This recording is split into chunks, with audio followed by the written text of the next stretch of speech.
హైదరాబాద్ వరంగల్ జాతీయ రహదారి జనగామ జిల్లా యశ్వంతపూర్ బైపాస్ రోడ్డు వద్ద ప్రమాదం జరిగింది. టైరు పగిలి ప్రైవేట్ బస్సు బోల్తా పడింది. ప్రమాదం జరిగిన సమయంలో బస్సులో 20 మంది ప్రయాణికులకు ఉన్నారు. అందులో ఇద్దరికి స్వల్ప గాయాలు కాగా మిగతా ప్రయాణికులు సురక్షితంగా బయటపడ్డారు. స్థానికులకు క్షతగాత్రులను జనగామ ఏరియా ఆసుపత్రికి తరలించారు. బెంగళూరు నుండి వరంగల్ వెళ్తుండగా ఈ ప్రమాదం జరిగింది.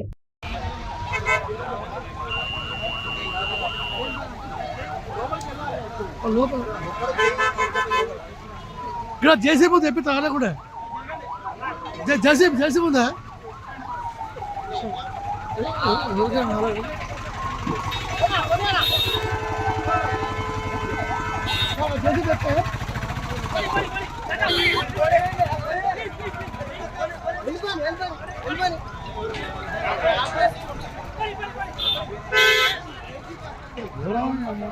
లక్కీలే అందరు బతుకురు ఒక్క లోపల ఉండే కదా పాపం.